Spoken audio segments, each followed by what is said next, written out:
Hello hello hello, क्या हाल चाल। सत श्री अकाल। मेरा नाम है पीयूष गुप्ता और आज इस वीडियो के साथ हम शुरुआत कर रहे हैं अपने मर्न स्टैक के क्रैश कोर्स का। इस पहले लेक्चर में हम कवर कर रहे होंगे HTML को। और वीडियो को शुरू करने से पहले थोड़ा सा डिस्क्रिप्शन दे देता हूं मैं, दैट कैसे हमारा ये पूरा कोर्स होने वाला है। हम इस कोर्स में हर एक लेक्चर जो आपको प्रोवाइड करेंगे वो बहुत ऐसे लेंदी लेक्चर नहीं होगा कि हम कई घंटे के लेक्चर ऐसे तैयार कर रहे हैं। नहीं, ऐसा नहीं है। इस पार्टिकुलर लेक्चर्स में क्या होगा कि हम उस पार्टिकुलर टेक स्टैक के हर इंपॉर्टेंट पॉइंट को तो कवर करेंगे, लेकिन इस तरह से करेंगे कि वो लेंदी ना हो ज़्यादा, और वो सारे पॉइंट्स कवर हो जाएं मेनली जो एक्चुअल में रिक्वायर्ड होंगे आपके किसी भी प्रोजेक्ट को बनाने के लिए, आपके इंटरव्यू में पूछे जो जाएंगे, और साथ ही साथ जो रिक्वायर्ड होगा आपको रिवीजन करने के लिए। तो अगर आप न्यू बिगनर भी हो तो भी आप इन लेक्चर्स को देख सकते हो, क्योंकि ये आपको हेल्प करेगा और ये सारे पॉइंट्स कवर करेगा जो रिक्वायर्ड हैं आपके फ्यूचर में डेवलपमेंट करने के लिए। तो शुरुआत करते हैं।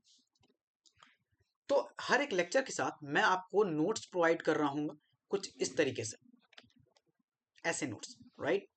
ये सारे नोट्स आपको मिल जाएंगे, ठीक है, डिस्क्रिप्शन में। और साथ ही साथ इन नोट्स के साथ ही मैं आपको पढ़ाता चलूंगा, तो आसानी रहेगी कि आप जब रिवाइज करोगे ना तो आपको भी रेफरेंस मिल जाएगा पूरी तरीके से। ठीक है, तो शुरुआत करते हैं, राइट। और पहला question, what is HTML? HTML क्या है? ठीक है, तो HTML की जो डिफिनेशन है वो समझ लेते हैं। तो HTML का जो फुल फॉर्म है वो है हाइपर टेक्स्ट मार्कअप लैंग्वेज। तो HTML हमारी एक स्टैंडर्ड लैंग्वेज है जिसकी मदद से हम वेब पेजेस को बनाते हैं। ये स्ट्रक्चर प्रोवाइड करता है हमारे वेब पेजेस को यूजिंग वेरियस एलिमेंट्स। अब स्ट्रक्चर का मतलब क्या है भैया, आओ समझते हैं। ठीक है, चलो। अब मान लो कि अ, मान लो दैट आपकी बॉडी है, ठीक है, और ये बॉडी ही वेबसाइट है, राइट। अब आपकी बॉडी को जो शेप मिल रही है, ठीक है, जो स्ट्रक्चर मिल रहा है वो कैसे मिल रहा है? स्केलेटन से मिल रहा है, ठीक है। तो यही सेम चीज आपकी जो वेबसाइट होती है वो आपकी HTML करती है, ठीक है। आप सुंदर कैसे दिख रहे हो आपकी स्किन की वजह से, वो सेम चीज आपकी यहाँ वेबसाइट में CSS करती है। और आपकी बॉडी जो फंक्शनिंग है, ठीक है, आप चल रहे हो तो आपके पैर चल रहे हैं, हिल रहे हैं, आगे पीछे हो रहे हैं, आपके हाथ ऊपर नीचे हो रहे हैं, वो सब कुछ कैसे हो रहा है? वो जो फंक्शनिंग है, ठीक है, जिसे हम जॉइंट्स की मदद से रेफरेंस करते हैं, वो हमारी जावा स्क्रिप्ट है, राइट। तो इस तरीके से आप समझ जाओ कि HTML आपके वेबसाइट का स्केलेटन है, और इसीलिए वो एक स्ट्रक्चर प्रोवाइड कर रहा है आपके पूरे वेब पेज को, ठीक है, यूजिंग वेरियस एलिमेंट्स। अब एलिमेंट्स क्या है वो हम आगे जानेंगे, ठीक है। तो HTML इंपॉर्टेंट क्यों है? तो पहली चीज, HTML आपके वेबसाइट को स्ट्रक्चर प्रोवाइड करता है, ठीक है। Just a second, okay. आपकी जो HTML है उसकी मदद से जो आपका ब्राउजर है वो इंटरप्रेट कर लेता है कि कौन सा कंटेंट डिस्प्ले करना है, ठीक है। और आपका जो HTML है वो वर्क करता है with CSS and JavaScript for the functionality and for the styling, right. चलो ठीक है, अब शुरुआत करते हैं और आते हैं अपने विजुअल स्टूडियो कोड पे। तो यहाँ पे पहले मैं एक काम करता हूँ, इन सबको डिलीट कर देता हूँ, ठीक है। हम शुरुआत से शुरू करेंगे। तो आपको क्या करना है, अपना एक फोल्डर बनाना है, उस फोल्डर को ओपन करना है अपने विजुअल स्टूडियो कोड में, और अपनी पहली फाइल आपको तैयार करनी है। यहाँ पे आप लिखोगे index.html। जब आप .html लगा करके फाइल को एंटर करोगे तो वो एक HTML फाइल बन जाएगी, ठीक है। हम एक और फाइल बना लेते हैं, सैम्पल टेक्स्ट फाइल बनाते हैं जिसमें हम आपसे बातें करेंगे, ठीक है, ओके। अब यहाँ पर हमारा जो मेन जो HTML का जो बॉयलर प्लेट होता है वो कैसे आता है? तो वो लाने के लिए आपको क्या करना है, Shift+1 को आप जब क्लिक करोगे तो यहाँ पर आपको एक्सक्लेमेशन मार्क मिल जाता है। इसे आप एंटर करोगे तो आपके पास ये पूरा बॉयलर कोड आ जाता है, ठीक है। ये कोड आपको रटने की जरूरत नहीं है, ठीक है। ये वो कोड है जो एक शुरुआत करता है आपके HTML फाइल को, राइट। तो यहाँ पर थोड़ा सा समझते हैं अपने नोट्स के साथ, दैट बेसिक HTML का स्ट्रक्चर कैसे है। जैसा मैंने अभी आपको दिखाया, ठीक है, वैसा आपका दिखता है। और इसमें जो आपका ये डॉग टाइप HTML है यानी टॉप पे, ठीक है, ये जो आप देख रहे हो ना, ये चीज, ये पोर्शन, ये आपके इंटरव्यूज में बहुत पूछा जाता है, कि पूछ लेते हैं कि वो डॉग टाइप क्या है। तो डॉग टाइप बेसिकली क्या करता है, आपके HTML के डॉक्यूमेंट यानी जो आपका HTML है उसका टाइप और वर्जन को डिफाइन करता है, ठीक है। ये गाइड करता है आपके ब्राउजर को, जिसकी मदद से वो इंटरप्रेट कर लेता है आपके HTML कोड को करेक्टली। तो इतना समझ में आ गया कि डॉक टाइप क्या करता है, राइट? ओके, अब नीचे आते हैं। HTML ये आपका रूट एलिमेंट है पूरे पेज का, ठीक है। और उसके बाद आता है आपका हेड टैग। हेड टैग क्या है? हेड टैग अपनी बॉडी की तरह ही समझो कि आपके ऊपर हेड में दिमाग है, ठीक है। आपके दिमाग में हर एक चीज जो आपके बॉडी के अंदर है, लाइक जो भी आप परफॉर्म करोगे वो सब कुछ दिमाग से होकर के जाएगा। तो वैसे ही हेड टैग के अंदर हर वो चीज मेंशन रहती है, जैसे मेटा टैग। मेटा टैग के अंदर आपके मेटा डाटा स्टोर होते हैं, ठीक है। आपके जो मेटा टैग है उसके अंदर जो मेटा डाटा है, अब वो मेटा डाटा क्या है? वो वेब पेज की इंफॉर्मेशन है। जैसे कि आपके जो कैरेक्टर सेट हैं, जो नेम है, जो कंटेंट है, वो सब कुछ इसके अंदर आएगा। यहाँ पे कैर सेट UTF-8, ये कैरेक्टर का सेट है UTF-8, राइट। और यहाँ पे आप देखो नेम व्यू पोर्ट है, कंटेंट है आपके पास, ये सब कुछ लिखा हुआ है। तो ये सब कुछ आपका मेटा डाटा है, राइट। ओके, अब यहाँ पे टाइटल देखो। टाइटल टाइटल जो होता है, आपकी जो वेबसाइट का जो नाम है वो आपके टाइटल के अंदर आता है, ठीक है। तो यहाँ पे डॉक्यूमेंट लिखा हुआ है, वो समझेंगे आगे कि कैसे होता है। बट उससे पहले आप यहाँ पर ये जाओ, ये देख रहे हो आप 4 ब्लॉक्स बने हुए हैं, इस पर क्लिक करो और यहाँ पे आप लिखो लाइव, ठीक है। जब आप लाइव लिखोगे, सॉरी यहाँ पे कुछ तो दिक्कत है, ओके। या ये देखो, लाइव पे जब आप क्लिक करोगे तो आपको यहाँ पर एक एक्सटेंशन मिलेगा। मेरा इंस्टॉल है, आप इंस्टॉल कर लेना। जब आप इंस्टॉल कर लोगे, ठीक है, जब आप इंस्टॉल कर लोगे तो यहाँ पर नीचे आपको यहाँ पर गो लाइव दिखेगा। मेरे ख्याल से मुझे लगता है पोर्ट यहाँ पे ऑन था मेरा, ठीक है। ओके, यहाँ पे आपको गो लाइव दिख रहा है। इस गो लाइव पे जब आप क्लिक करोगे तो आपकी वेबसाइट लाइव हो जाएगी, ठीक है। लाइव सर्वर आपके सिस्टम पे चलने लगेगी। तो मैं क्लिक करता हूँ, मैंने क्लिक किया एंड मुबारक हो, आपने अपना पहला वेब पेज क्रिएट कर लिया है, जिसके ऊपर अभी कुछ भी नहीं है। कोई बात नहीं, कोई बात नहीं, धीरे धीरे आएगा। जैसे यहाँ बॉडी के अंदर मैं लिख देता हूँ हेलो, तो आप अपनी वेबसाइट पे जाओगे और यहाँ पे टॉप पे देखो, यहाँ पे लिखा हुआ है हेलो, दिख रहा है? ठीक है, तो वहां पे आएंगे हम भी बाद में। पहले ये टाइटल देखो, टाइटल के अंदर डॉक्यूमेंट लिखा हुआ है। अब वेबसाइट पे ऊपर देखो टॉप पे, यहाँ पे डॉक्यूमेंट लिखा है, हाँ। तो ये आपका टाइटल है। तो यहाँ पे चेंज करके आप कुछ भी लिख सकते हो, लाइक अपना नाम लिख लो, जैसे मैं लिख लेता हूँ पीयूष, मैंने लिखा। तो ये देखो ऊपर टाइटल चेंज हो गया, राइट। यहाँ पे हम लिख लेते हैं कोडर, तो वो चीज़ आपकी यहाँ पर ऊपर डिस्प्ले हो जाती है, टाइटल आ जाता है यहाँ पे, ठीक है। तो टाइटल टैग समझ में आ गया, ओके ग्रेट। तो इस तरीके से हेड टैग के अंदर हम ये सारी इंफॉर्मेशन को स्टोर करते हैं। उसके बाद आता है बॉडी टैग। बॉडी टैग के अंदर आप जो भी लिखते हो वही वो कंटेंट होता है जो आपके वेबसाइट पर डिस्प्ले होता है, ठीक है। बॉडी टैग के अंदर आपके पास 3 बेसिकली आप सिमेंटिक टैग्स यूज करते हो, वो जानेंगे बाद में क्या होता है। बट अभी के लिए टैग्स बस जान लो कौन कौन से होते हैं। एक होता है हेडर टैग, ठीक है। उसके बाद आता है आपके पास मेन टैग, उसके बाद आता है आपके पास फुटर टैग, राइट। ये 3 टैग्स आते हैं, ठीक है। हेडर टैग, जैसे कोई भी वेबसाइट जब आप देखते हो, ठीक है, मैं आपको रिफरेंस के लिए कोई वेबसाइट खोल के दिखाऊं क्या? अमेजोन खोल के दिखाते हैं।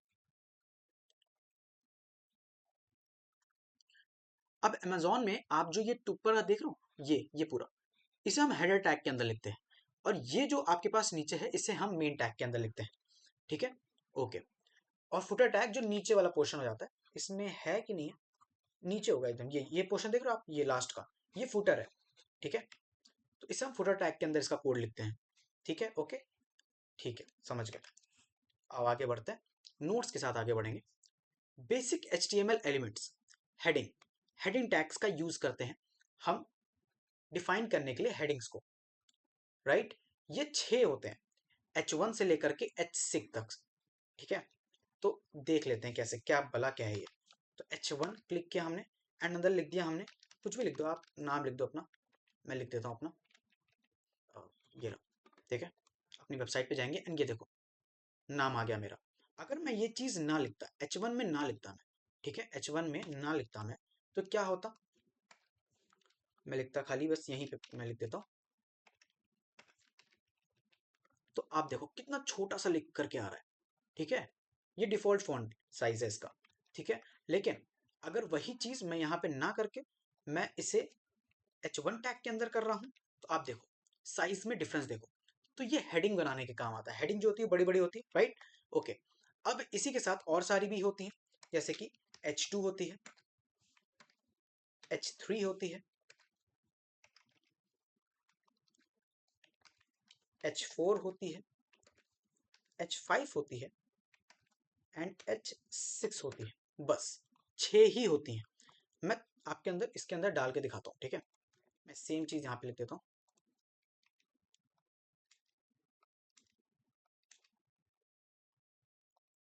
सेम कंटेंट मैंने सभी टैग्स के अंदर लिख दिया है।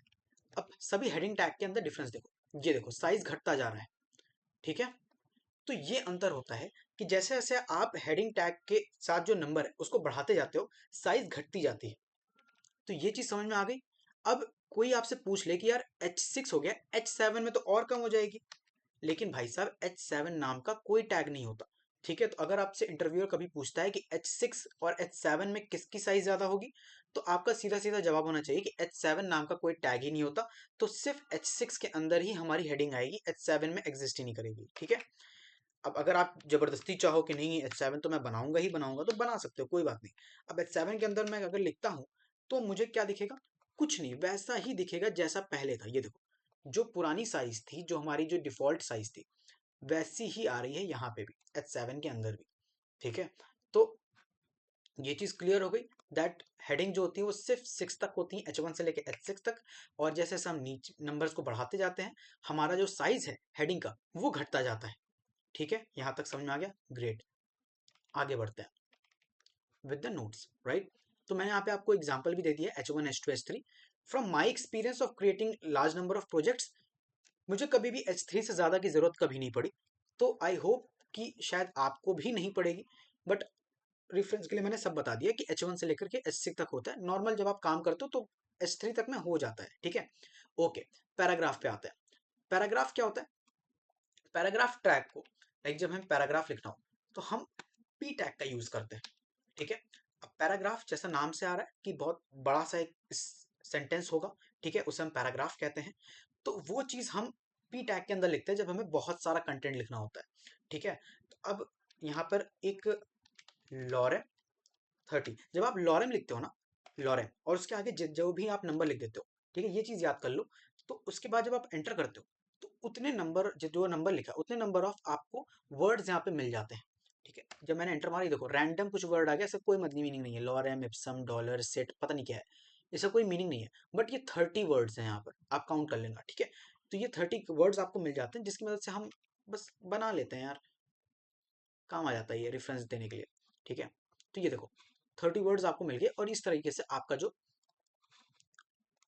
पूरा पैराग्राफ का कंटेंट लिख गया पी टैग के अंदर, ठीक है। अब पी टैग के साथ साथ यहाँ पर एक और दिया हुआ है लाइन ब्रेक। लाइन ब्रेक क्या है, वो बी आर टैग के अंदर हम लिखते हैं। अब B R tag line break क्या है, एक काम करते हैं, इस पैराग्राफ के अंदर जो पी टैग है हमारा, उसी के अंदर हम बी आर टैग का यूज करते हैं। बी आर टैग का यूज किया, ठीक है। एंड अब देखो आपकी जो लाइन है, ठीक है, वो देखो ब्रेक हो गई, यहां तक पूरी थी अभी तक, लेकिन अब ये ब्रेक होकर के ये पोर्शन पूरा नीचे आ गया, यानी जो आपका नॉस्ट्रम से था वहां से आपकी जो लाइन है वो ब्रेक हो गई। तो यही काम करता है आपका बी आर टैग, आपकी लाइंस को ब्रेक कर देता है, ठीक है, B R tag. Okay great, आगे बढ़ते हैं, ठीक है। अब हम बात करेंगे लिंक टैग के बारे में, लिंक्स के बारे में, ठीक है। तो लिंक, जो लिंक हाइपर लिंक्स क्रिएट करना बेसिकली, तो क्या है ये लिंक, कैसे होता है ये, तो ये होता है आपका एंकर टैग की मदद से। अब एंकर टैग क्या है भैया, आओ जानते हैं। तो यहाँ हम बनाते हैं अपना एंकर टैग, राइट। तो आपको क्या करना है, ए लिखना है एंड एंटर मारना है और आपका एंकर टैग तैयार हो गया। अब यहाँ जो एच आर ई एफ है, ठीक है, ये है आपका एट्रीब्यूट। टैग के अंदर जो भी आपके आपको जो मिलता है ना वो सभी एट्रीब्यूट्स होते हैं। तो एच आर ई एफ ये एट्रीब्यूट हो गया। अब इस डबल सेमी कॉलन के अंदर आप क्या लिखोगे, कोई भी वेबसाइट का नाम लिख दो, ठीक है, मतलब नाम नहीं, वेबसाइट की लिंक आप लिख दो। जैसे कि मैं अमेजोन की ही बात करता हूँ, यार ये अमेजोन की इतनी लंबी लिंक क्यों आती है मेरे पे, ठीक है। अब यहाँ पे आप ऊपर जाओ और मैं क्या करता हूँ, इसकी लिंक को कॉपी कर लेता हूँ, ठीक है, और इसके एच आर ई एफ में मैं डाल देता हूँ इसको, राइट। अब क्या करूँगा, मैं यहाँ पे लिख देता हूँ क्लिक हियर, ये करके मैं सेव करता हूँ एंड जाता हूँ अपनी वेबसाइट के ऊपर। और यहाँ पर देखो, मुझे यहाँ पर एक कुछ तो ब्लू कलर का दिख रहा है जिस पे लिखा है, जो लिखा है क्लिक हियर। ठीक है, अब जब मैं इसके ऊपर मैं कर्सर ले जाऊंगा तो और जा करके क्लिक करूंगा तो आप देखना क्या होगा। मैं जैसे क्लिक करूंगा, मेरी वेबसाइट हट करके यहाँ पर अमेजोन की वेबसाइट खुल गई। ठीक है, यानी कि आपकी वेबसाइट पर एक ऐसी लिंक अवेलेबल है जिस पे आप क्लिक करते हो तो आप अमेजोन की वेबसाइट पर चले जाते हो। बात को समझे? तो इसका यही काम है कि ये क्या करता है, इस्टेब्लिश करता है आपके इंटरनेट के में इंटरकनेक्टिविटी। ठीक है, establishes interconnectivity with the internet, right? Okay, अब कुछ और एट्रीब्यूट जान लेते हैं एंकर टैग के अंदर, जैसे target target underscore blank, right? ये क्या है भैया? ये एक्चुअली क्या करता है ना कि जैसे अभी मैंने जब क्लिक किया, मैंने यहाँ पे जब क्लिक किया था तो मेरी वेबसाइट हट करके यहाँ पर अमेजोन की वेबसाइट खुल गई थी। तो ये क्या प्रॉब्लम है कि आप ना चाहते हो कि जब इसके ऊपर क्लिक करो ना तो अमेजोन की वेबसाइट खुले, बट मेरी वेबसाइट भी रहे भाई, वो बगल में जाकर के दूसरे टैब में खुले। तो उसके लिए मैं क्या करता हूँ, target equals to underscore blank करते हैं। ठीक है, तो मैं इसके ऊपर जैसे अब जब क्लिक करूंगा तो ये देखो, दूसरे टैब में जाकर के अमेजोन की वेबसाइट खुल रही है, मेरी वेबसाइट वैसी की वैसी यहाँ पे बनी हुई है। ठीक है, तो ये काम करता है आपका टारगेट। ठीक है, तो ये चीज़ समझ में आ गई आपको? आई होप आ गई होगी। तो यहाँ पे मेंशन है that target equals to underscore blank opens the link in the new tab, दिया हुआ है आपको, यहाँ पे लिंक अवेलेबल है, सब कुछ दिया हुआ है लिंक टैग के अंदर। ठीक है, अब आते हैं लिस्ट के ऊपर, that what is the list, right? But list को पढ़ने से पहले एक काम करता हूँ, मैं आपको कुछ और भी बताता हूँ। जैसे आपके पास जो डॉक्यूमेंटेशन के लिए सबसे ज़्यादा हम यूज़ करते हैं, ठीक है, वो होती है एमडीएन रेफरेंस। आप एमडीएन रेफरेंस क्लिक करना एंड यहाँ पर आपको वेबसाइट मिल जाएगी, इसके ऊपर आप क्लिक कर देना। ठीक है, तो यहाँ पर आपको पूरे HTML का डॉक्यूमेंटेशन मिल जाएगा, HTML CSS जावास्क्रिप्ट सबका डॉक्यूमेंटेशन यहाँ पे अवेलेबल है, तो आप इसे यूज़ कर सकते हो। ठीक है, अब यहाँ पर मैं क्या करता हूँ, मैं लिख लेता हूँ ऑर्डर, ऑर्डर पढ़ाऊँ पहले अनऑर्डर, अनऑर्डर पढ़ाता हूँ। ठीक है, ऑर्डर्ड लिस्ट। अब देखो यहाँ पर आपको ऑर्डर लिस्ट मिल गया, उसका एग्जाम्पल मिल गया और उसका आउटपुट मिल गया। ये चीज़ अपने वेबसाइट पर हम चलाएंगे। ठीक है, अपने वेबसाइट पर हम चलाएंगे एंड यहाँ पर हमने कर दिया कॉपी। ठीक है, ये है क्या भैया, पहले वो तो समझा दो। चलो वो भी समझ लेते हैं पहले, उसके बाद आगे बढ़ते हैं। ठीक है, ऑर्डर लिस्ट क्या करता है आपका, आपका कुछ इस तरीके से, पहले तो उसका सिंटेक्स होता है। ठीक है, OL के अंदर LI, OL मतलब अनऑर्डर्ड लिस्ट एंड LI मतलब लिस्ट, राइट? ये क्या करता है, ये बुलेट पॉइंट्स तैयार करता है, बुलेट्स नहीं होते, नंबर पॉइंट्स होते हैं। ठीक है, नंबर पॉइंट्स तैयार करता है।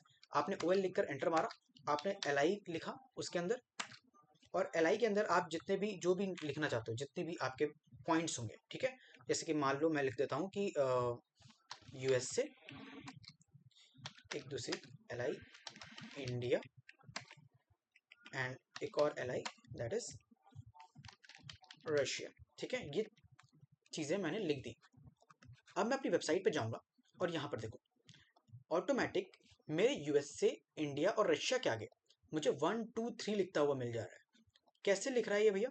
ये है आपका ऑर्डर्ड लिस्ट। आपका ऑर्डर्ड लिस्ट यही करता है कि एक लिस्ट तैयार करता है और उसके आगे नंबर्स को शो करता है, to show the different list items, right?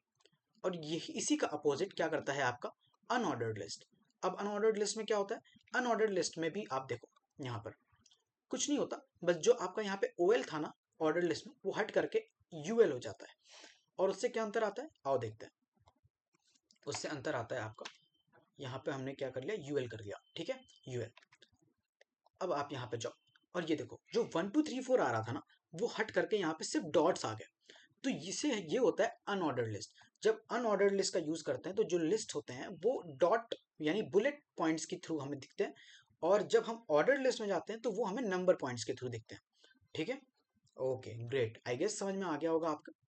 ठीक है, आगे बढ़ते हैं, आगे बढ़ते हैं विद द नोट्स। अब बात करते हैं इमेज टैग के बारे में, राइट? इमेज टैग क्या होती है? ओके, इमेज टैग को यूज करने के लिए हम IMG का यूज करते हैं। IMG लिखेंगे, क्लिक करेंगे और यहाँ पर हमारे पास SRC एट्रीब्यूट अवेलेबल है। इसके अंदर हम क्या करते हैं भैया, इसके अंदर हम अपनी इमेज का नाम लिखते हैं। अब इमेज कहाँ से आएगी? इमेज देखो, हम कॉल कर लेते हैं ना इमेज को। इमेज या तो आप अपनी खुद की कोई इमेज ले लो, ठीक है। मैं जैसे कि डाउनलोड से जाता हूँ, मैं अपनी कोई एक इमेज ले लेता हूँ, जैसे कि ये वाली इमेज। इसको मैं उठा करके अपने फोल्डर के अंदर डाल लेता हूँ, यहाँ पे ये डाल लिया मैंने, ठीक है। अब इसको मैं क्या करता हूँ, कॉल कर लेता हूँ। तो मैंने क्या किया, स्लैश banner2.jpeg मेरे पास आ गया। मैं इसको क्लिक कर देता हूँ। अब जाते हैं अपनी वेबसाइट के ऊपर और देखते हैं क्या हुआ। ये देखो, हमारी वेबसाइट के ऊपर क्या आ गया, इमेज आ गई, ठीक है। अब इस यहाँ पे ALT क्या है, ALT हमारा अल्टरनेट है, ठीक है, अल्टरनेट एट्रीब्यूट है। अगर हमारी वेबसाइट इन द केस नहीं दिख रही तो वहां पर क्या लिख करके आएगा, क्या शो होगा, वो चीज हम यहाँ पे ALT के अंदर लिखते हैं। जैसे कि अगर मान लो मेरा इमेज नहीं लोड हो पाता तो यहाँ पर बैनर लिख करके आएगा, ठीक है, बैनर इमेज लिख करके आ जाएगा, ठीक है। अब मान लो मैं इसकी फाइल का नेम बदल देता हूँ, गलत कर देता हूँ, तो ऐसा तो कुछ है नहीं मेरे पास, banner.jpg नाम से तो कुछ नहीं है। अब क्या शो होगा, अब कुछ शो नहीं होगा। ये देखो, बैनर इमेज लिख करके आ रहा है, ठीक है। तो कुछ इस तरीके से आपको यहाँ पर अल्टरनेट, उस इमेज के अल्टरनेट पे आपको बैनर इमेज लिख करके आएगा, ठीक है। Okay, great, nice. तो अब बात करते हैं HTML फॉर्म्स के बारे में, ठीक है। अब HTML फॉर्म्स क्या है देख लेते हैं। फॉर्म्स एंड इनपुट्स, राइट, ये सब कुछ इसके अंदर आप देखो, ये फॉर्म टैग के अंदर आता है। तो जो हम HTML फॉर्म है, जो हम फॉर्म क्रिएट करते हैं HTML में, वो फॉर्म टैग के अंदर तैयार होता है। इससे हम यूजर के जो इनपुट्स हैं उसको कलेक्ट करते हैं, ठीक है। फॉर्म टैग जो है वो एक फॉर्म को क्रिएट करता है पूरी तरीके से और सबमिट करता है फॉर्म के डाटा को सर्वर के पास। ये सब कुछ क्या है, सर्वर क्या है, सब कुछ ये आगे जाकर के पढ़ेंगे। अभी ये समझो कि कैसे बनाते हैं इसे, ठीक है। अब फॉर्म टैग हमारा बन गया। इसके अंदर हम दो चीज मेनली मेंशन करते हैं। पहला होता है हमारे पास लेबल और दूसरा होता है हमारे पास इनपुट, ठीक है। सॉरी, इनपुट की स्पेलिंग गलत हो गई, इनपुट, ठीक है, इनपुट, राइट। अब इनपुट में जो हमारी आईडी है वो हम रखते हैं। आईडी रखते हैं इसकी हम, मान लो नेम, अरे यार, ओके, नेम। और जो आपकी ये जो आईडी है, ठीक है, इस आईडी को हम मेंशन करते हैं फॉर के अंदर, नेम, ठीक है, ये सेम आईडी, ओके। टाइप जो हमारा वो टेक्स्ट है और लेबल क्या है हमारे पास, योर नेम, ठीक है। ये हमने मेंशन किया। यहाँ से मैं कुछ चीजें हटा देता हूँ, ओके। तो आप यहाँ पे देखो, आपको योर नेम दिख रहा है, ये लेबल से है, ठीक है, इस लेबल से। और इस लेबल के नीचे आपको मिल रहा है इनपुट, वो इनपुट आपका यहाँ पर है। ये देखो, जैसे क्लिक कर रहा हूँ बहुत सारे मेरे पास जो ऑलरेडी मैंने कभी सर्च किए होंगे वो सब कुछ यहाँ पे आ जा रहा है अवेलेबल, ठीक है। तो ये तरीका होता है फॉर्म टैग के अंदर इनपुट फील्ड को जनरेट करने का, ठीक है। अब और भी बहुत सारे इनपुट होते हैं, कैसे होते हैं वो भी जानेंगे, लेकिन उससे पहले ये जान लेते हैं कि भैया आपने काम किया था, ये आईडी बनाया है इसके अंदर। पहली बात तो आईडी क्या होता है वो आगे जानेंगे, बट आईडी बनाने के बाद उसके अंदर जो आपने रखा ना, लिखा, वो आपने फॉर के अंदर भी सेम रखा, ये क्या है, तो ठीक है, ये समझते हैं। पहली बात तो आईडी जो होती है ना, वो आपको एक आपकी जो पार्टिकुलर टैग है उसको एक यूनिक आइडेंटिटी देती है, ठीक है। उसके अंदर जो आपने लिखा हुआ है उसको आप फॉर टैग के अंदर लिख रहे हो, ठीक है। तो इससे क्या हो रहा है कि जब भी आप यहाँ पर ध्यान देना, ठीक है, आप जैसे ही इस लेबल के ऊपर क्लिक करोगे आप ऑटोमेटिकली कहाँ आ जाओगे, उस इनपुट फील्ड के अंदर आ जाओगे, ठीक है। तो ये रेफरेंस देता है आपको, ये लेबल रेफरेंस देता है कि भाई वो जो पार्टिकुलर लेबल है वो इस इनपुट फील्ड के लिए है। तो वो जो भी यूजर, पहली बात तो जो वेबसाइट आपके जो कोड को देख रहा है उसको समझ में आता है, पहले बेनिफिट ये है। दूसरा बेनिफिट ये है कि वो आपको रीडायरेक्ट कर देता है उस पार्टिकुलर इनपुट फील्ड के ऊपर जिसके लिए वो लेबल है, ठीक है, ओके। अब ऐसे ही हम और भी बहुत सारे इनपुट फील्ड बनाएंगे, ठीक है, और आपको बहुत सारी चीजें समझाएंगे। अब यहाँ पे हम इसको, इसका आईडी चेंज कर लेते हैं। आईडी की वैल्यू हमेशा डिफरेंट होती है, ठीक है, सब कभी भी सेम नहीं रखते, अलग अलग फील्ड के लिए, अलग अलग टैग के लिए, ठीक है।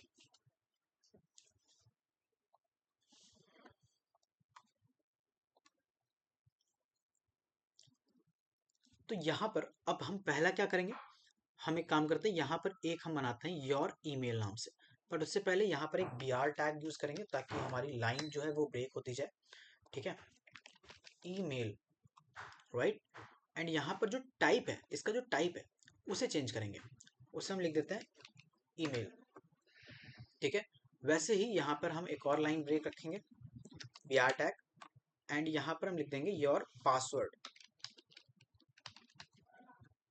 और टाइप क्या है, पासवर्ड, ठीक है। अब हम अपनी वेबसाइट पर जाते हैं और यहाँ पर देखो हमें 3 डिफरेंट इनपुट फील्ड मिल रहे हैं जिसके अलग अलग लेबल हैं, और हर एक लेबल यहाँ पर आई गेस यहाँ पे मुझे काम करना था, यहाँ पे 2 लिखते हैं, चेंज कर देना था, ठीक है, ओके। अब यहाँ पर हर एक लेबल के लिए उसका इनपुट फील्ड है, ठीक है। अब उसमें मैंने भैया, तुम कहोगे यार भैया यहाँ पर आपने टाइप लिखा है, ईमेल, पासवर्ड और नेम, टेक्स्ट, पता नहीं क्या क्या लिखा है, ठीक है, वो जान लेते हैं क्या है। जब मैंने नेम पे क्लिक किया तो वहाँ पे मुझे बहुत सारे नेम आ गए, ठीक है। ईमेल फील्ड के ऊपर यहाँ पे ऑटोमेटिकली आपकी जो ईमेल्स हैं वो लिखा जाएंगी यहाँ पर, ठीक है। और जो पासवर्ड है, पासवर्ड फील्ड के अंदर आप जब भी कुछ लिखोगे, लाइक जो भी पासवर्ड लिख रहे हो, वो सब कुछ इस तरीके से आएगा डॉटेड फॉर्म में, जो कि विजिबल नहीं होगा।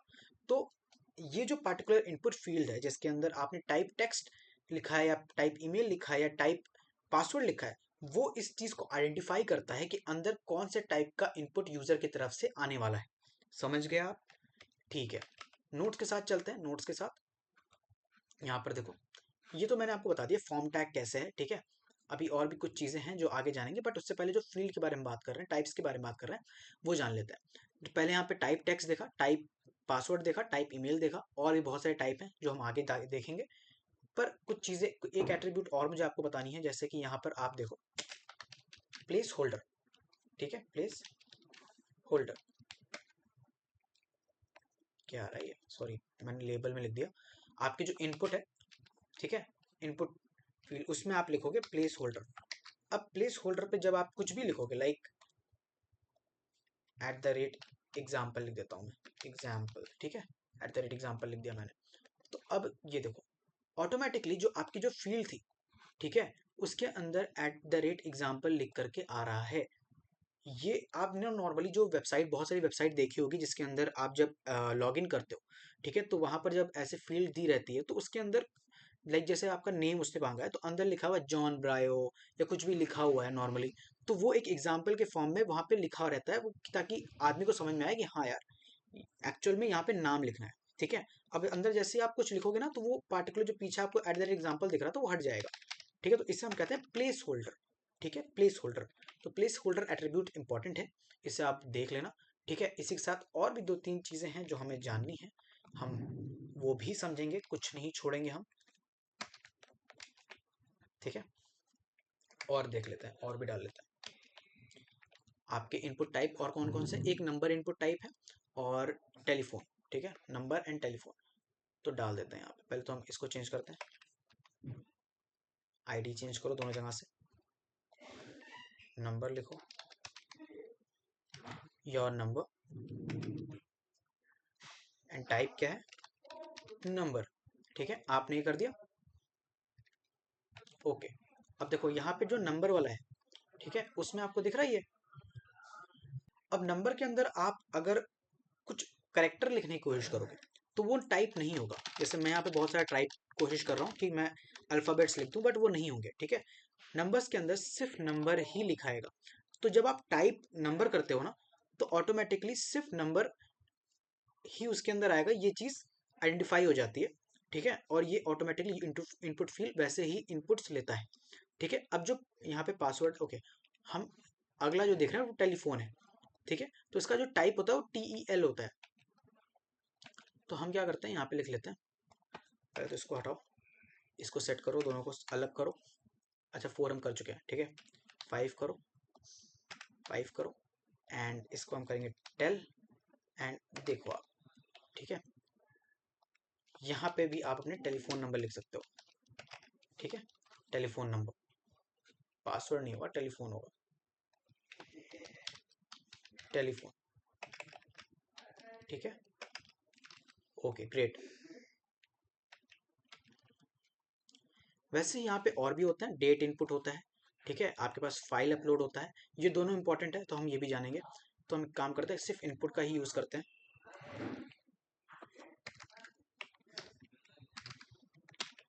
अब देखो टाइप को मैं कर देता हूँ डेट। जब मैं डेट कर देता हूँ तो यहाँ पे देखो मेरे पास एक कैलेंडर बन के आ गया, मतलब जो डेट इनपुट लेने के लिए यहाँ पर कैलेंडर शो हो रहा है। जैसे मैं क्लिक करूंगा एक कैलेंडर सामने आ जाएगा, ठीक है। और जैसे मैं क्लिक करूंगा यहाँ पे वो पार्टिकुलर डेट यहाँ पर लिख करके आ जाएगी, ठीक है। तो आप जो वेबसाइट्स पे देखते हो ना जहाँ पे वो आपसे डेट ऑफ बर्थ मांगते हैं, तो वहाँ पे इसी टाइप का इनपुट फील्ड यूज हो रहा होता है, ठीक है। और दूसरा हमारे पास है लास्ट जो है वो हमारे पास है टाइप जो है वो फाइल है। तो इसके टाइप को आप क्या करो, फाइल लिख दो और एंटर मार दो। और देखो यहाँ पे आपको मिल गया option to choose your file, ठीक है। इसके ऊपर जब आप क्लिक करोगे तो आपका जो विंडो है वो खुल जाएगा और वहां से आप अपनी कोई भी इमेज चूज कर सकते हो। बेसिकली इसकी मदद से जो आपकी प्रोफाइल पिक्चर्स वगैरह नहीं होती, जो वेबसाइट पे जब लॉगिन करते हो वो मांगते हैं, तो वो इसी की मदद से होता है, ठीक है। तो अब हम समझेंगे रेडियो बटन्स के बारे में और चेक बॉक्सेस के बारे में, ठीक है। तो क्या होते हैं ये, चलो तो एक काम करते हैं हम एमडीएन का ही यूज करते हैं।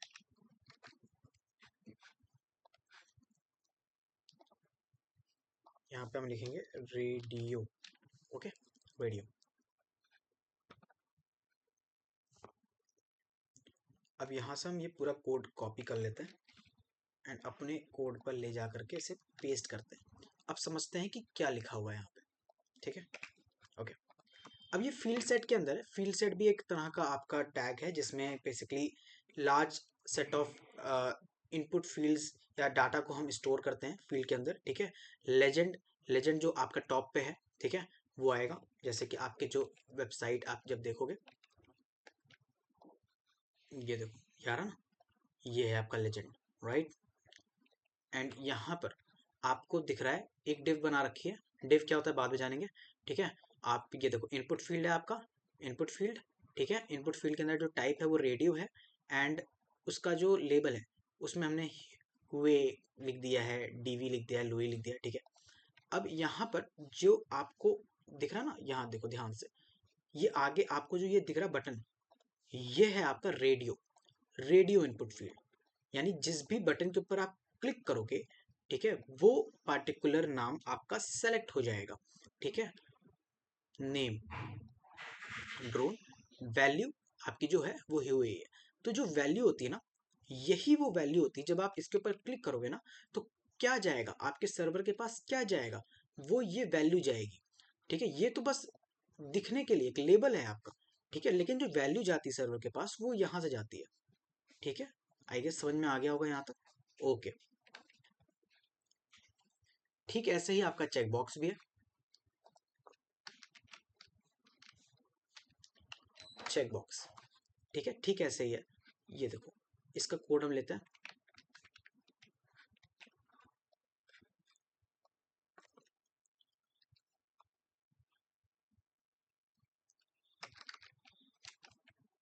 ठीक है, ओके।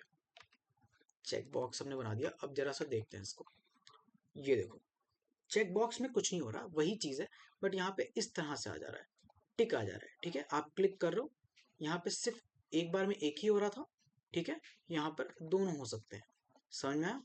तो ये चेक बॉक्स है आपका, राइट, ओके। आई गेस ये भी समझ में आ गया होगा, ठीक है, आगे बढ़ते हैं।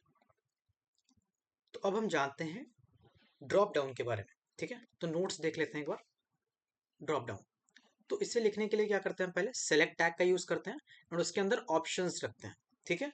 तो आओ जानते हैं कैसे इसे बनाते हैं।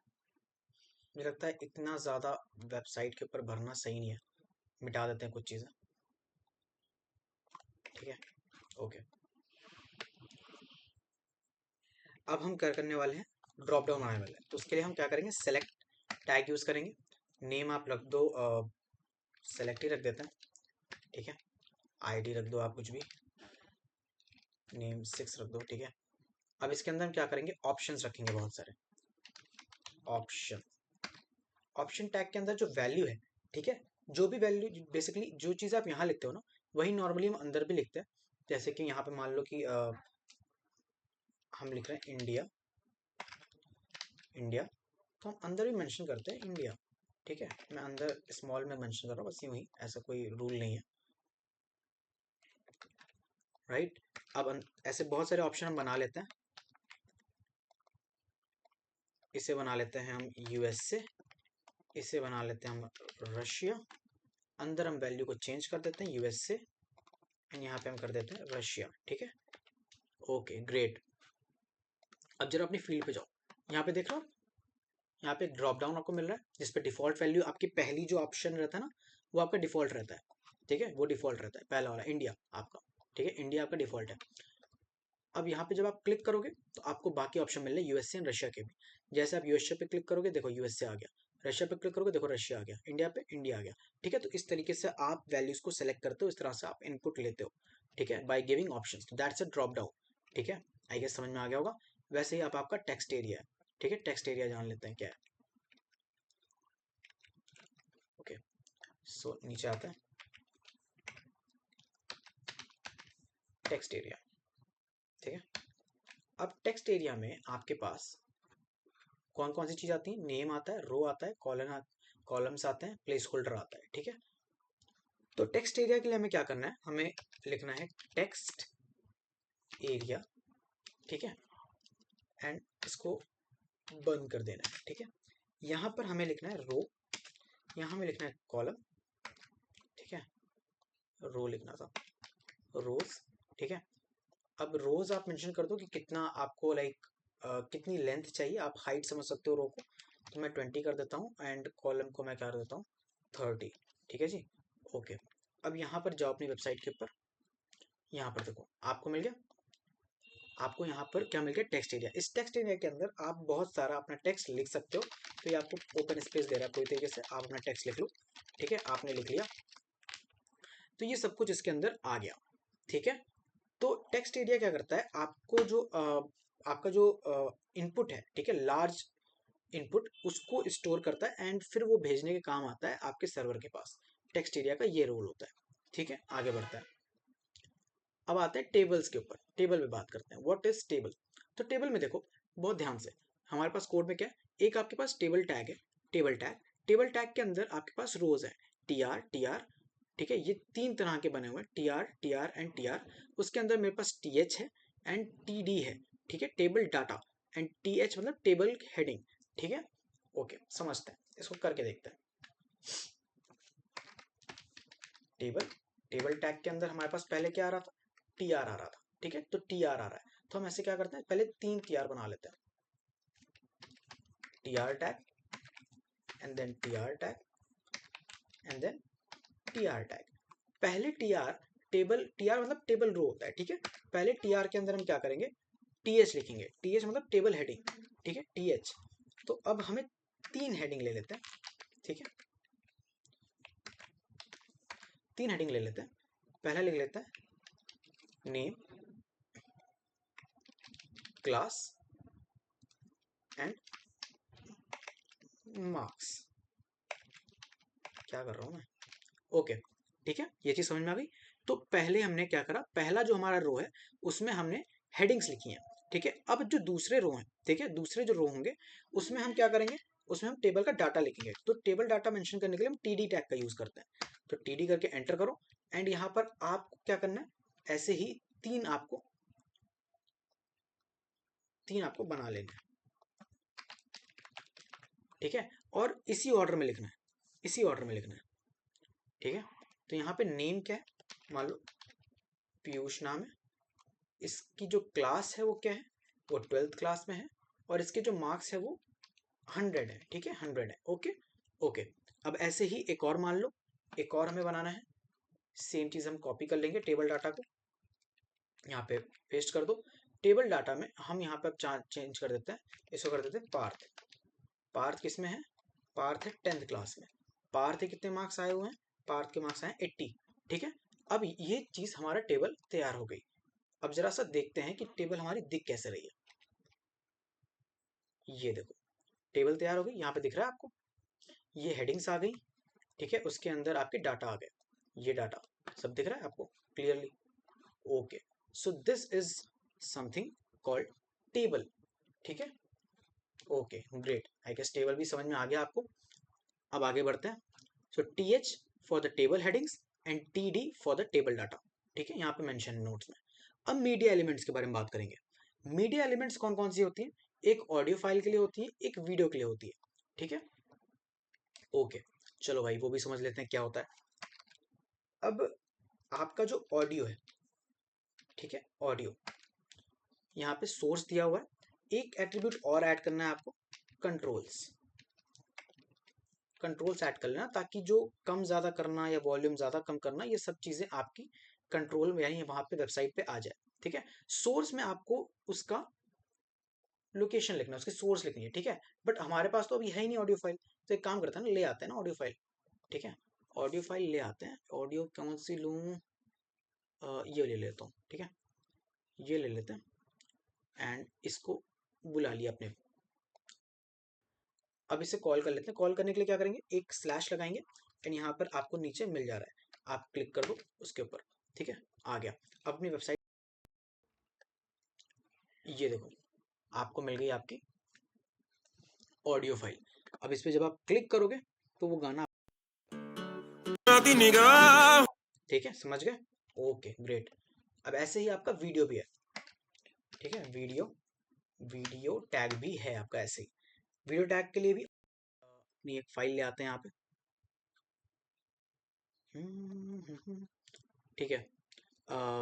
मेरे पास ऐसी कोई वीडियो है नहीं खास, मेरा एक प्रोजेक्ट है उसी का प्रेजेंटेशन था, तो उसी को डाल लेते हैं। इसका नाम बदल लेते हैं, काफ़ी बड़ा सा है, sample.mp4, ठीक है। Okay got it. इसको मैं कॉल कर लेता हूँ। तो sample.mp4 इसको मैंने बुला लिया, ठीक है। अब इसके आगे एक एट्रीब्यूट लिख देंगे हम, कंट्रोल्स का, ठीक है, कंट्रोल्स का। अब जरा जा करके अपने वेबसाइट पर देखते हैं एंड आपको वो वीडियो मिल गया, ठीक है। इसमें आप ये देख रहे हो, हालांकि ये मेरी वेबसाइट बनाई एक वेबसाइट थी जिसमें मतलब माउस के स्क्रॉल के साथ बेसिकली ये पूरी वेबसाइट चल रही है, तो जो देख रहे हो आप ये एक वेबसाइट है, कोई वीडियो नहीं है, ठीक है। ओके ओके जी, चलो। तो इस तरह से आप वीडियो बुला सकते हो अपने, ठीक है, ठीक है। Okay great. तो अब हम समझते हैं आगे। आगे हमें समझना है डिव के बारे में, ठीक है। देखो डिव बहुत ज़्यादा मैं इस पार्टिकुलर वीडियो में नहीं बता सकता, क्योंकि अभी डिव को एक्सप्लेन करना इतना आसान नहीं होगा, बट इजी लैंग्वेज में समझते हैं कि डिव एक्चुअल में है क्या, ठीक है। तो div stands for division and is used to group elements together, ठीक है। ओके, क्या मतलब है इसका? समझते हैं भाई, समझते हैं इसका मतलब क्या है। इसका मतलब एक बात समझो, जैसे कि डिव क्या है, एक रेक्टेंगल और जिसकी विड्थ होती है पर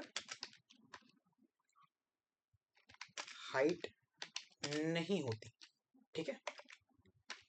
यानी कि डिव एक तरह से आप समझो कि एक रेक्टेंगल है, ठीक है, एक रेक्टेंगल है जिसकी विड्थ होती है, विड्थ पूरी होती है, ठीक है, पर उसकी कोई हाइट नहीं होती, right. Okay, just give me a second.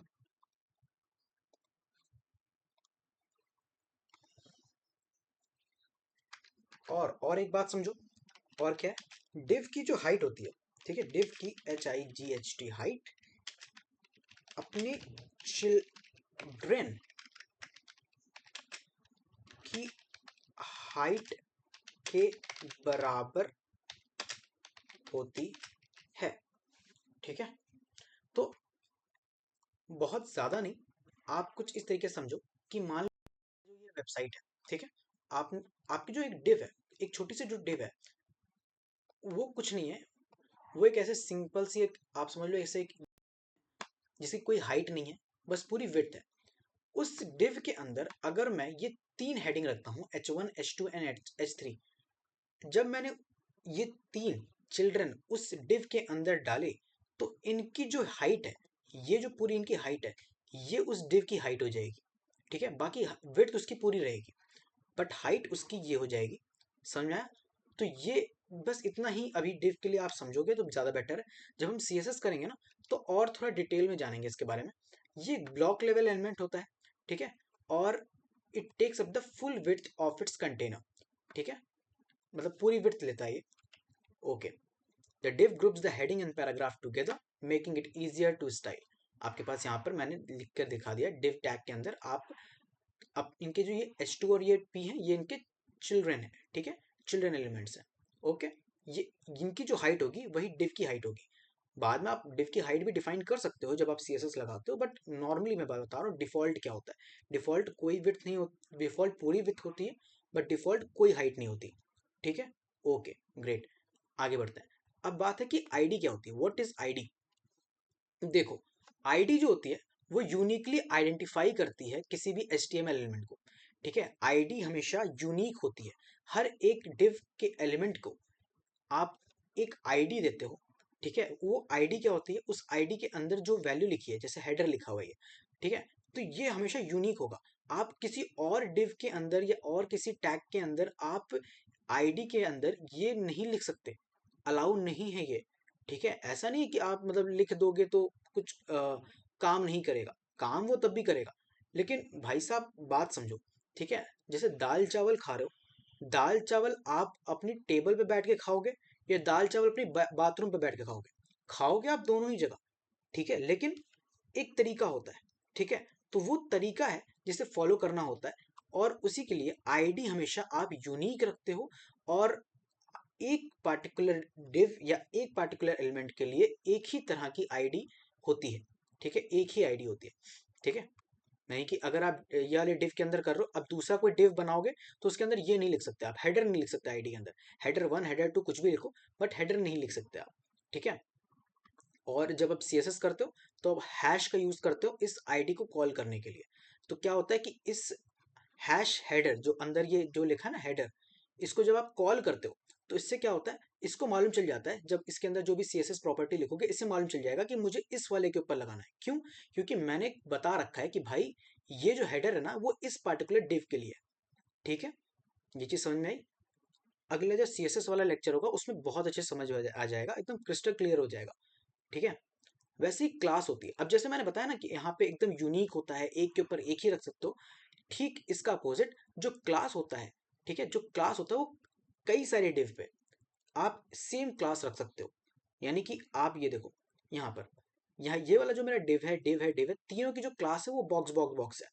अब जो मैंने बॉक्स यहाँ पर जो CSS लिख रहा हूँ, मैंने पहली बात तो क्लास को कॉल करने के लिए हमें डॉट लगाना पड़ता है, ठीक है। अब डॉट लिखा और मैंने क्लास का नाम लिखा डॉट बॉक्स, मैंने ब्रैकेट लगाया एंड अंदर मैंने CSS प्रॉपर्टी लिखी। अब ये जो सारी CSS प्रॉपर्टी है ये हर एक डिव के अंदर जाएगी, उसके ऊपर अप्लाई होगी, ठीक है। यानी कि अगर आपको कभी ऐसा करना हो कि एक ऐसी CSS लिखनी है और चाहते हो वो सारी CSS इन 4-5 डिव के ऊपर अप्लाई हो जाए, तो सबको एक क्लास दे दो और उस क्लास की एक वैल्यू दे दो, ठीक है। और अगर आप चाहते हो यूनिक रहे कि भाई एक ही होना चाहिए, मतलब एक ही डिव के ऊपर आए वो किसी और के ऊपर ना आए, तो उसको एक आईडी दे दो और आईडी को हैश की मदद से कॉल कर दो, दैट्स इट। ये होता है आपके पास आईडी एंड ये होता है आपके पास क्लास। तो एक बार इसकी डिफिनेशन याद कर लेना, क्योंकि कुछ पूछा जाए या ना पूछा जाए आईडी और क्लास के बारे में जरूर पूछा जाता है। तो आईडी क्या होती है, आईडी हमारी यूनिक होती है। क्लास क्या होती है, क्लास हम यूनिक नहीं होती, वो मल्टीपल एलिमेंट्स के ऊपर अप्लाई की जा सकती है, ठीक है। Okay great.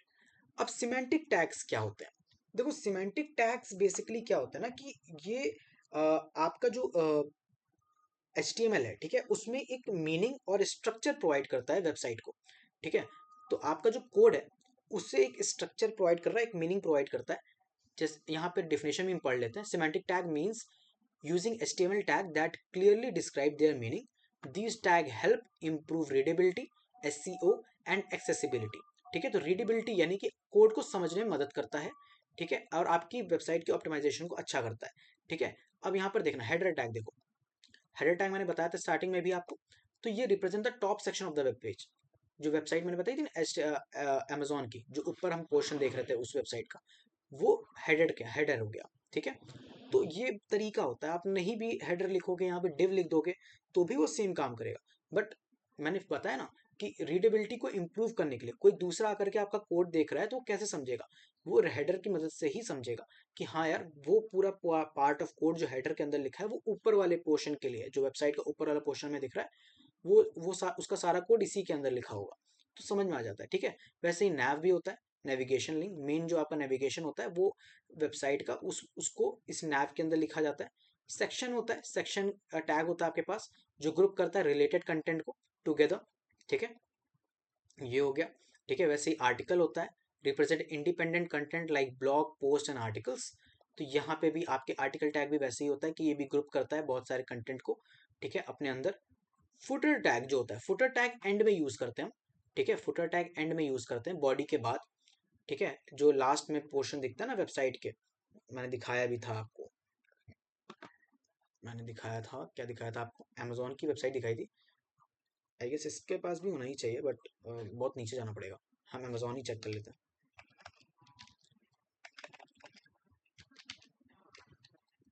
ओके, अमेजोन ही चेक कर लेते हैं। तो आप जब नीचे जाओगे ना अमेजोन के, तो ये जो पोर्शन देख रहे हो ये फुटर हो गया। तो जब भी आप फुटर लिखते हो तो फुटर टैग के अंदर लिखते हो, तो वो आसानी होती है समझने में कि हाँ भाई ये जो पूरे पोर्शन का कोड है वो फुटर वाले टैग के अंदर होगा, और वहां से हमें दिख जाता है, ठीक है। Okay great. मेन टैग, जो भी हमारा मेन कंटेंट होता है पेज का, वो मेन टैग के अंदर लिखते हैं। एंड यहाँ पर एक लास्ट हम जो हमारे नोट्स के हिसाब से, वो है figure and fig caption. Figure के अंदर हम, फिगर टैग के अंदर क्या करते हैं, हम यूज करते हैं ग्रुप करने के लिए, सॉरी, यूज करते हैं ग्रुप करने के लिए, to group images and videos, ठीक है। जो भी आपकी बहुत सारी जो इमेजेस हैं वीडियोस हैं उन सबको आप ग्रुप करते हो किसके अंदर, फिगर टैग के अंदर। एंड फिग कैप्शन की मदद से एक कैप्शन प्रोवाइड करते हो उसे, ठीक है। तो ये मैंने आपको यहाँ पर कोड दे दिया है इसका, फिगर टैग उसके अंदर इमेज रख दी है और उसके नीचे फिग कैप्शन के अंदर मैंने कैप्शन लिख दिया, दैट्स इट, हो गया, ठीक है। अब हम तो अब हम बात करेंगे ब्लॉक लेवल एलिमेंट्स और इनलाइन एलिमेंट्स के बारे में। ब्लॉक लेवल एलिमेंट्स क्या होते हैं, एलिमेंट्स क्या होते हैं, देख लेते हैं, ठीक है। अब समझो बात को, ब्लॉक लेवल एलिमेंट्स क्या होते हैं, वो क्या करते हैं, वो क्रिएट करते हैं ब्लॉक इन पेज, ठीक है। यानी जब भी वो ब्लॉक लेवल एलिमेंट्स आएंगे, ठीक है, तो वो एक नई लाइन से स्टार्ट होंगे, ठीक है। तो ये क्या करते हैं, स्टार्ट करते हैं फ्रॉम न्यू लाइन, स्टार्ट करते हैं फ्रॉम द न्यू लाइन, और स्ट्रेच करते हैं जो हमारे पैरेंट कंटेनर की पूरी लेंथ का, ठीक है। Stretch the full length of parent container. क्या मतलब है इसका, आओ देखते हैं, ठीक है। अपना कोड खोलते हैं। अब जैसे कि यहाँ पर जो आपका पी टैग होता है ना, वो एक ब्लॉक लेवल एलिमेंट्स होता है, ठीक है। इसमें क्या है कि जैसे मान लो क्या करें, वेबसाइट खोलते हैं, ठीक है। यहाँ पर देखो, मैं अगर पी टैग को यहाँ पे कुछ भी लिखा हूँ, लॉरेंट 40 लिख देता हूँ, ठीक है। तो इसके अंदर देख रहा हूँ, नीचे यहाँ पर देख लो, ये मुझे लगता है इमेज को हटा देता हूँ मैं, वीडियो को ये भी हटा देता हूँ, काफी स्पेस ले रहा है, ठीक है। तो ये देखो यहाँ पे आपको दिख रहा है, ये पूरा ये मेरा पैराग्राफ है, ठीक है। अब मैं एक और अगर ऐड करता हूँ, जैसे ही दूसरा ऐड करूंगा, तो ये क्या करेगा, ये नई लाइन से शुरू होगा, ये देखो नई लाइन से शुरू हो रहा, मुझे कोई बी आर टैग नहीं यूज करना पड़ रहा कि मैं यहाँ पे बीच में आकर के बी आर टैग यूज कर रहा हूँ तो हो रहा है, नहीं। ये क्या कर रहा है, ये सीधे ऐसा भी नई लाइन से ही शुरू हो रहा है, ठीक है। मैं ना भी लिखूं ये बी आर टैग तो भी ये नई लाइन से ही शुरू हो रहा है। तो ये क्या कर रहा है, ये एक नई लाइन क्रिएट कर रहा है, यानी स्टार्ट हो रहा है फ्रॉम द न्यू लाइन, और स्ट्रेच कर रहा है पूरी लेंथ को, पूरी पूरी लेंथ ले रहा है। पेरेंट पेरेंट कौन सा है इसका, ये पूरा डॉक्यूमेंट जो है इसका पूरा होम पेज जो है वो पूरा इसकी पेरेंट ही है, ठीक है। तो इसकी जो ये क्या कर रहा है, पूरी लेंथ विड्थ ले रहा है इसकी, और स्टार्ट कहाँ से हो रहा है, नई लाइन से हो रहा है। तो ये होते हैं ब्लॉक लाइन एलिमेंट्स, ठीक है। तो ये चीज आप याद कर लेना। एग्जाम्पल के फॉर्म में मैं दो तीन आपको बता दे रहा हूँ, जैसे कि आपके जो हेडिंग टैग होते हैं ना, वो हो जाते हैं सारे, आपके जो पैराग्राफ होते हैं वाले होते हैं, ठीक है, वो हो जाते हैं सारे, आपकी जो लिस्ट आती है वो हो जाते हैं, ये सब ब्लॉक लेवल एलिमेंट्स है। वैसे ही अब बात करते हैं लाइन, सॉरी इनलाइन एलिमेंट्स क्या होते हैं, इनलाइन एलिमेंट्स क्या होते हैं, एलिमेंट होता है भाई, क्या कर रहा है, ओके। इनलाइन एलिमेंट क्या होता है, इनलाइन एलिमेंट इसी का अपोजिट होते हैं, वो एक ही लाइन में होते हैं, ठीक है? वो ऐसा नहीं होता कि नई लाइन में जा रहे हो, वो फोर्स भी नहीं करते कि नई लाइन से बिगिन हो, वो सब बगल-बगल में हम साथ हैं साथ, है ना? हम साथ-साथ हैं, तो वो साथ-साथ ही चलते रहते हैं। जिसमें क्या होता है, आपके पास ये क्या करते हैं, ये not do not force a new line to begin, ठीक है? ये फोर्स नहीं करते कि नई लाइन शुरू हो। एग्जाम्पल के फॉर्म में आपके जो एंकर टैग होते हैं, ठीक है, आपके जो इमेज टैग होते हैं, आपके वीडियो टैग हो गए, आपके स्पैन टैग हो गए, ये सब कुछ आपके क्या होते हैं, आपके इनलाइन एलिमेंट्स होते हैं, ठीक है? समझ में आ गई बात? एग्जाम्पल के फॉर्म में दिखा दूं मैं आपको, तो मैं आपको एंकर टैग में दिखा देता हूँ। देखो, एंकर टैग दिखाया, अभी कोई लिंक नहीं लगा रहे अंदर, बस ऐसे लिख रहा हूँ, क्लिक हियर। देखो जरा वेबसाइट पे, नीचे दिख रहा है आपको क्लिक हियर यहाँ पे? हाँ दिख रहा है। अब हम क्या करते हैं, एक और एंकर टैग लेते हैं अगली लाइन से, एक और एंकर टैग लिया, इसको लिखा हमने गो देयर। देखो बगल बगल में आए, जैसे पैराग्राफ था दोनों नीचे नीचे लाइन में आ रहे थे अलग लाइन से, ऐसा नहीं हो रहा, अगल बगल आ रहे हैं, ठीक है? तो वही मैं यही चीज शो कर रहा था कि ये जो इनलाइन होते हैं ना, इनलाइन एलिमेंट्स, ये एक ही साथ एक ही लाइन में चलते जाते हैं, ये फोर्स नहीं करते कि दूसरी नई लाइन से बिगिन हो, ठीक है? वही ब्लॉक लेवल एलिमेंट्स क्या होता है, वो नई लाइन से बिगिन होते हैं, ठीक है? आई थिंक आपको समझ में आ गया होगा ये चीज। अब एक पॉइंट मैं और कवर करना चाह रहा था, ठीक है? नॉर्मली ये बहुत ज्यादा नहीं पूछा जाता या फिर आपको याद करने की बहुत जरूरत नहीं है, बट HTML एंटिटी आपको अंडरस्टैंडिंग होनी चाहिए। HTML एंटिटी ये क्या होता है? ये बेसिकली क्या होता है, ये स्पेशल कोड होता है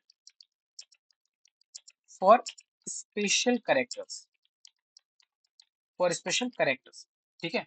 जैसे जैसे आपके पास हो गया एंड LT, ये क्या इंडिकेट करता है, ये इंडिकेट करता है आपका, ये इसको इंडिकेट करता है, ये देखो, इसको अंदर देख रहे हो आप, ये ये ये एक स्पेशल कैरेक्टर है, इसको शो करने के लिए हम इसका यूज करते हैं। तो HTML एंटिटी में कुछ इंपॉर्टेंट आ जाते हैं, जैसे कि आपके पास एक आ जाता है एंड AMP, ठीक है, ये आ जाता है।